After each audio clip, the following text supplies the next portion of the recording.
과유불급이라는 사자성어가 있습니다. 지나칠 과, 오히려 유, 안일불, 미칠 급. 지나침은 모자람만 못하다라는 그런 뜻입니다.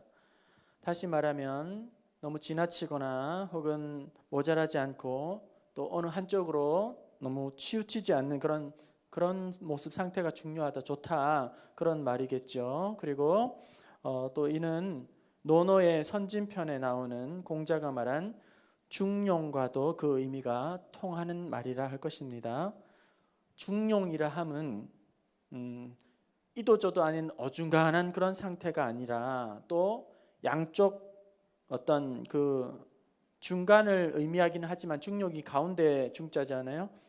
가운데를 의미하긴 하지만 그럼에도 불구하고 그렇다고 가운데 딱 고정된 것은 결코 아니라는 의미예요. 그래서 양쪽 그러니까 양단 끝에 그 가운데 중간에 고정된 것도 아니고, 그렇다고 해서 어느 한쪽에 이렇게 치우침도 않은, 그러니까 어느 때때마다 유연하게 왔다 갔다 하는 것을 중용이라고 하고, 또 심지어는 한쪽으로 또 이렇게 쏠리는 것조차도 중용이라고 말할 수도 있는데, 그것은 다름 아닌 뛰어난, 어떻게 보면 균형 감각을 중용이라고 이야기하는 것이죠. 아주 뛰어난, 어떻게 보면 유연한 사고를 중용이라고 그렇게 정의할 수가 있을 것입니다. 우리의 신앙생활도 연장선상에서 생각해 보면 지금은 경계선이 많이 무너져 있고 묻어져 있지만 교단마다 떠오르는 이미지가 있어요. 교단마다, 우리 교회 안에 교단마다 아주 신앙의 독특한 컬러가 있겠죠. 예를 들면 이렇게 순복음 교회 같은 경우는 조금 그 이미지가 좀 과하다 싶을 정도로 뜨겁고 또 열정적이고 또 어떻게 보면 좀 광적이라고 했을 정도로 아주 그렇게 열렬하게 예배도 드리고 신앙생활을 하게 되는 것이죠. 그래서 찬양을 하더라도 점잖게 하는 게 아니라 막 박수치고 기도할 때 아주 뜨겁게 부르짖고 큰 소리로 함성을 외치면서 그렇게 기도를 하게 되는 것이죠. 저 같은 뼛속까지 장로교 신자는 순복음교회에 가서 예배를 드리게 되면 다소 마음이 어렵거나 불편하게 느껴지기까지 적응하는 데 상당히 시간이 걸린다고 할 수가 있겠죠. 4대째 그 신앙생활을 하셨던 김동호 목사님, 여러분 들어보셨을 거예요. 높은 뜻 숭의교회 뭐 이렇게 김동호 목사님이 순복음교회에 처음으로 자기가 집회를 하러 갔었는데, 집회를 이제 말씀을 전하기 전에 그 전에 찬양을 하면서 준비를 하고 기도를 막 하는데 주여 주여 주여 이렇게 해가지고 삼창을 하면서 막 기도를 하는데 막 천정이 막 무너질 것처럼 막 그렇게 기도를 하더래요. 너무너무 자기가 놀라가지고 충격을 받아가지고 순간 속으로 중얼거렸대요. 하나님께서 경기하시겠다. 와, 저렇게 막 시끄럽게 막 기도하면 하나님 경기하시겠다. 막 그렇게 자기가 속으로 중얼거렸대요. 아무튼 이렇게 순복음 교회의 성격은 아주 뜨겁고 열렬하죠. 하지만 상대적으로 말씀의 깊이가 좀 약한다. 그리고 너무 감성에 치우친다. 혹은 감정적으로 또 분위기에 너무 휩쓸리는 거 아니냐, 그런 우려를 낳게 되죠. 이에 반해서 우리 장로교는 어떤가? 그 신앙의 뿌리는, 기초는 아주 튼튼한 것 같고 또 흔들리지 않는 것 같은 이런 장점을 가지고 있는데, 반면에 상대적으로 우리 장로교는 너무 점잖다는 게 문제예요. 너무 점잖다, 너무 조용하다.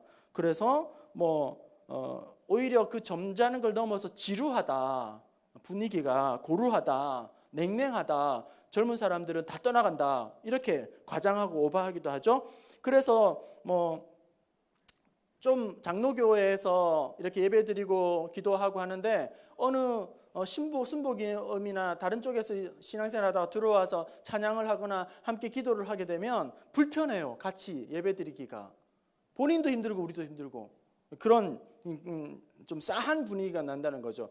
결론적으로 여러분 말씀드리면 이 열정적인 예배와 혹은 또 깊이 있는 이 부분들이 잘 조화를 이루고 균형을 이루어서 그렇게 나아가야 하는 것이 적절한 응용을 서로 이루어지는 게 제일 좋지 않겠습니까? 앞서 제가 김동호 목사님의 이야기를 잠깐 했었는데 더 이야기를 하다 보면 자기가 순복음교회에 가서 예배를 진행을 하면서 이런 분위기를 펼쳐지는 걸 보면서 너무 당황스러워서 역시 나는 잘못 왔다. 순복음교회를 오기를 잘못했구나. 심하게 자기 속으로 후회를 했대요. 전혀 다른 자기의 신앙 백그라운드와 스타일이 다르기 때문에 내가 설교하기가 너무 힘들겠다. 그렇게 자기가 짐작을 했던 것이죠. 그런데 웬걸 목사님의 예상이 완전히 빗나가고 말았다는 거예요. 이전에 자기 스타일과 맞던 그런 교회에서 자기가 자랐던 똑같은 토양에서 정서적으로 잘 맞는 그런 장로교 교회에서 자기가 부흥회를 집회를 인도할 때보다 훨씬 설교가 더 매끄럽게 잘 흘러가게 되고 또 자기가 준비한 것이 10개라면 준비한 것 그 이상으로 20개, 30개 막 하나님께서 쏟아 부어 주시더라는 거예요. 그래서 그 집회를 순복음교회 집회를 장로교 목사가 다 오고 난 다음에 자기가 나서서 성도들에게 여러분 좀 뜨겁게 찬송합시다. 뜨겁게 주여 주여 삼창합시다. 왜 우리 이렇게 냉랭하게 예배드립니까? 그렇게 자기가 막 우리 순복음 똑같이 따라하지 못하더라도 좀 우리 열정적으로 하나님 앞에 찬양하고 예배합시다. 그렇게 자기가 나서서 이야기를 했다는 거예요. 아무튼 이런 정황에서 나오는 말들이 이런 거죠. 머리는 차갑게, 가슴은 뜨겁게. 이런 말들이 나오게 되는 거죠. 그래서 너무 감정에 너무 치우치지도 않으면서 또 감정을 너무 닫아서 얽매이지 않도록 하자. 감정에 치우치지도 말고 감정을 너무 옥죄지도 말고 그리고 뜨거운 면과 차가운 면이 서로 공존할 수 있도록 우리 신앙생활을 하자. 그리고 우리가 말씀을 연구하고 말씀을 파고들 때는 차가운 지성으로 혹은 머리로 좀 하고 예배를 하나님 앞에 드릴 때는 뜨거운 감성으로 열정으로 하나님 앞에 드리자. 이런 조화와 균형을 갖자.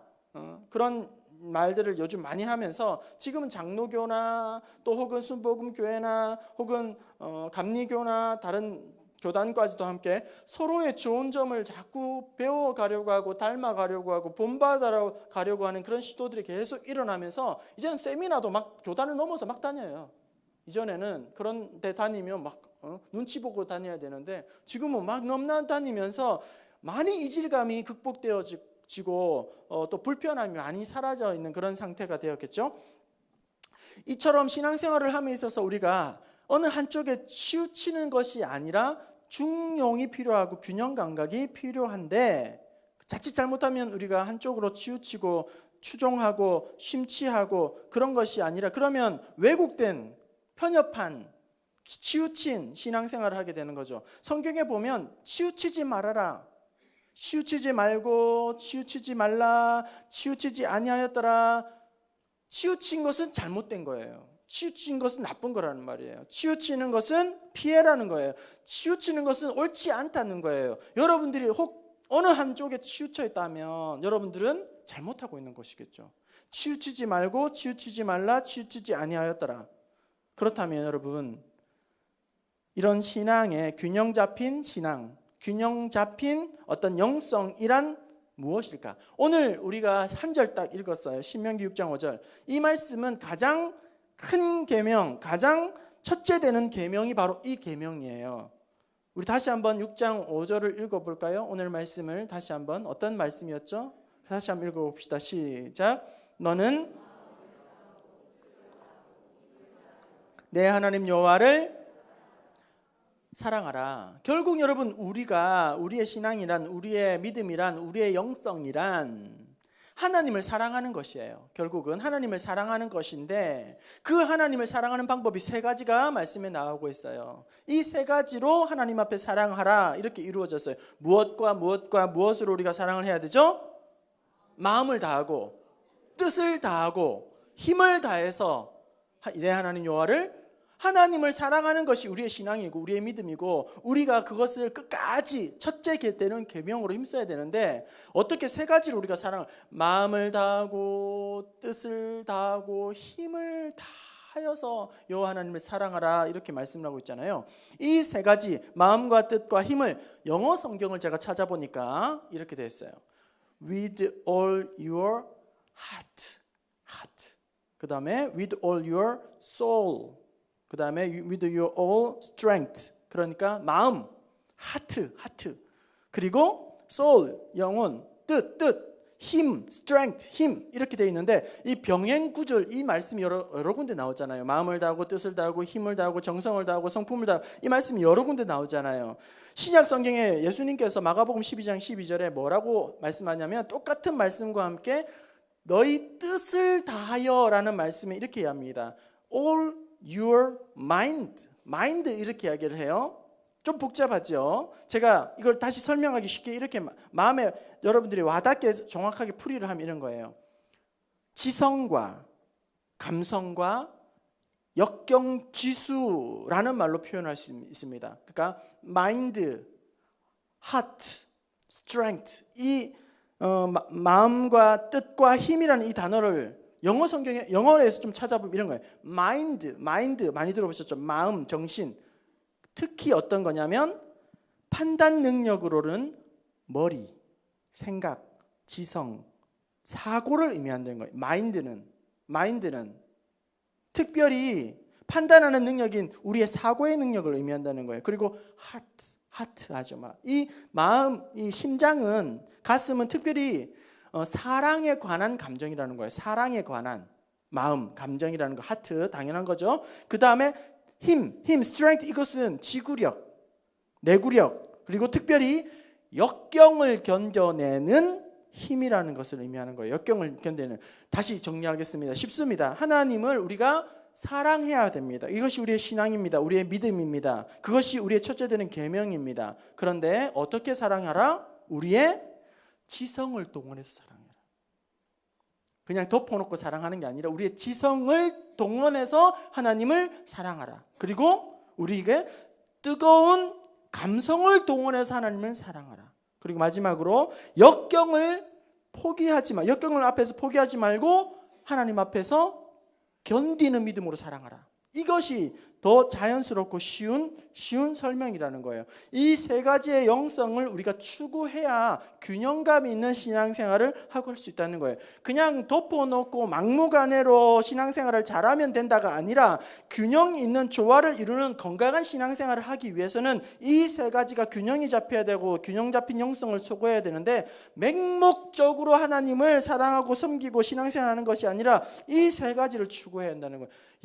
우리가 지성으로 하나님을 사랑하고, 그리고 우리의 마음을, 뜨거운 마음을 감정으로 사랑하고, 그 다음에 역경을 견뎌내고 이기는 그런 힘으로 사랑을 해야 한다라는 거예요. 이 세 가지를 짧게 생각을 해보고 자신을 여러분들 한번 점검해 보세요. 첫 번째는 with all your mind, 거룩한 지성으로 하나님을 사랑하는 거예요. 지성으로, 우리의 지각으로. 여러분, 교회 역사를 보게 되면, 미국에서 역사를 보게 되면 1860년대 보면 남북 전쟁을 하던 그런 기점에서 이 미국 교회에 반지성주의 물결이 파고들게 됩니다. 반지성주의. 그것은 고린도전서 1장 27절에 이 말씀이 나와요. 들어보세요. 그러나 하나님께서 세상에 미련한 것을 택하사 지혜로운 자들을 부끄럽게 하려 하시고. 여러분 많이 들어보셨죠? 미련한 자를 택하사 지혜로운 자를 부끄럽게 하시고. 이 말씀을 어떻게 이해했냐면, 무너뜨려야 하고 깎아 뭉개야 할 것은 지혜로운 사람이야.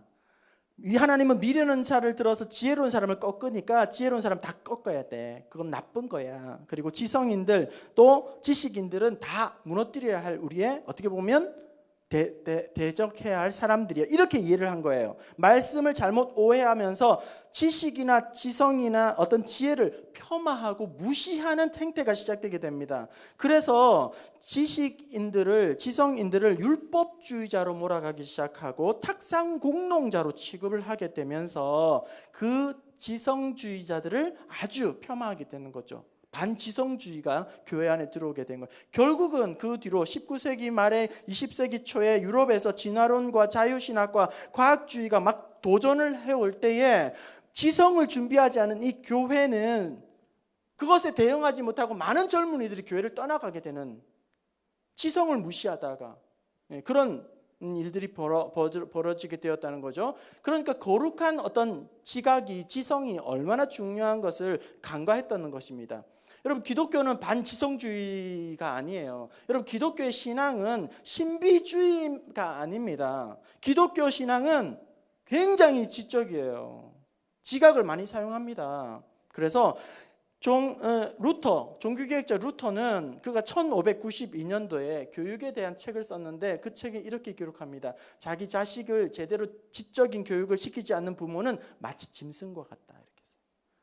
지적으로 자녀를 양육하지 않으면 그 부모는 짐승과 같다 그랬어요. 존 칼빈은 폭넓은 지성을 굉장히 중요하면서 그는 파리 대학을 나오고 법과 공부를 하고 27살에 기독교 강로를 라틴어로 쓰게 됩니다. 그리고 그것을 프랑스어로 더 번역을 하게 되죠. 이 칼빈이 제네바 시장이었을 때에 젊은 사람들을 가르쳐야겠다는 이 배움을 위한 그것 때문에 지금으로 말하는 종합대학이라고 생각하는 아카데미를 세우게 되고 많은 유럽의 사람들을 아카데미로 불러 모았게 되면서 이제 그 지성의 요람에서 유럽이 완전히 꽃을 피우게 되는, 영광을 얻게 되는, 그런데 이바지하는 역할들을 하게 되는 것이죠. 그리고 18세기 미국의 조나단 에드워드도 이가 얼마나 지성과 영성을 겸비한 사람인지 몰라요. 그는 말하기를 지식의 경지에 다다르게 되면 반드시 하나님을 만난다. 하나님이 터치하신다. 그리고 기독교 학문을 적극 장려하고 그렇게 이야기를 했던 사람들이에요. 그러니까 우리가 지적인 거룩한 지성을 가지고 기회가 있는 대로 하나님을 알아가고 배우는 데에 열심을 내야 한다. 교회 학교 교사들은 톡밥으로 아이들 가르치려고 하지 말고 때때마다 교사 아카데미나 백선생을 통해서 신년 교사 교육 대회를 통해서, 그리고 목자 부목자님들은 대충 하려고 하지 말고 교육 제대로 받고 훈련 받고 그렇게 해야 되고, 지금 우리 전도부에서 13명이나 전도 훈련에 지금 참여하고 있잖아요. 엄청난 비싼 비용을 들이고 많은 시간을 헌신해서 전도, 선교 그냥 막 하면 되는 것이 아니라, 열정만 가지고 되는 것이 아니라 잘 하기 위해서는 더 많이 배워야 되고 더 많이 무장해야 되고 더 많이 훈련받아야 되고 더 많이 실력을 갖추어야 전도하고 선교하는 일이 제대로 감당할 수 있기 때문에 아마 참여하신 분들은 많이 아마 배우고 있을 것 같아요.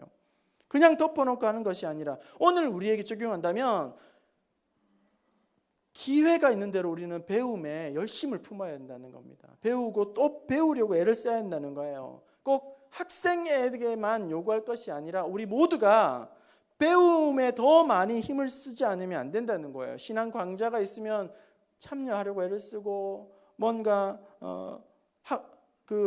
기독교 서점에서 책을 가져와서라도 늘 배우고, 첫 번째로 하나님을 사랑하되 우리의 거룩한 지성으로 사랑해야 한다. 그렇게 하나님께서 우리에게 요구하시는 거죠. 두 번째, 따뜻한 감성, with all your heart라는 것입니다. 하버드 심리학 교수 다니엘 콜먼은 감성의 지성이라는 책에서 이렇게 이야기합니다. 감성 지수는 요소는 자기절제, 동정심, 열정, 사랑, 인내, 부지런함, 정직, 창조력, 이렇게 정의를 할 수 있는데, 이런 감성은 이것이 나면서부터 부모에게 유전된 것이 아니라 성장하는 과정에서 많은 환경을 통해서 그것이 학습되어지고 형성되어진다, 이렇게 이야기했어요.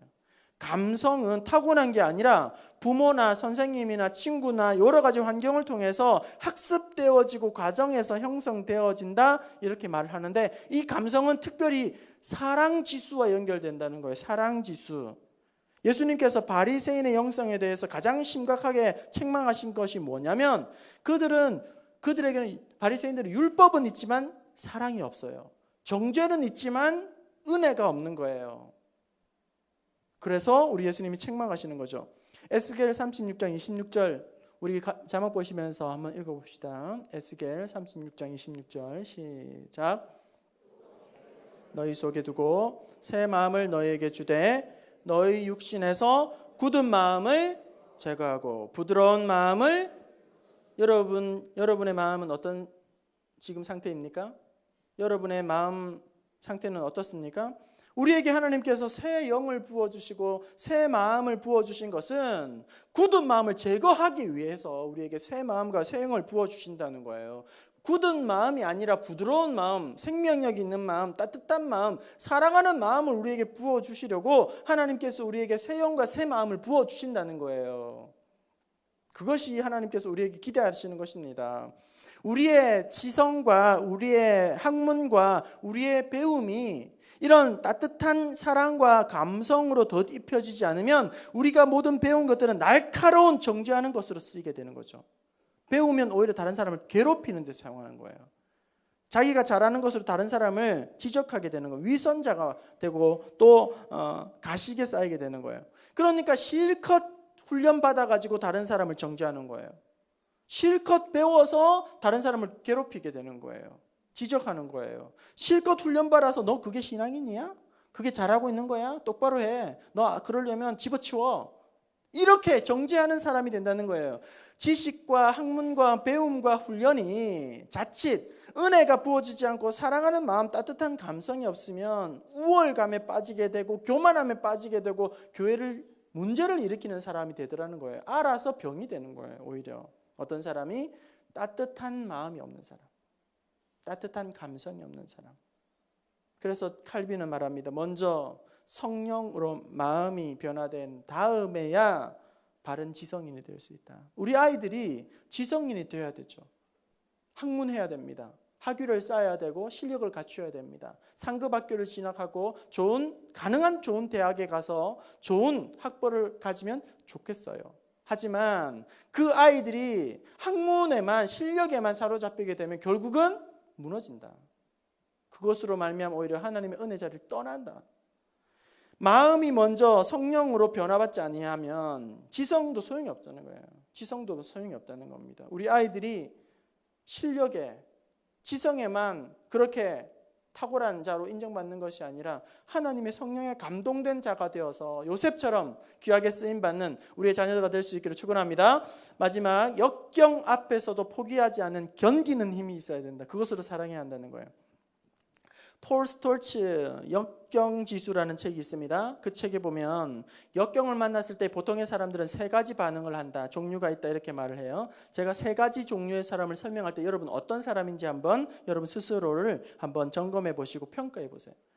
역경을 만났을 때 대개 세 가지 부류로 그들은 반응한다. 어떤 유형인지. 첫 번째, 힘든 문제에 부딪히면 그냥 포기하고 도망쳐 버린다.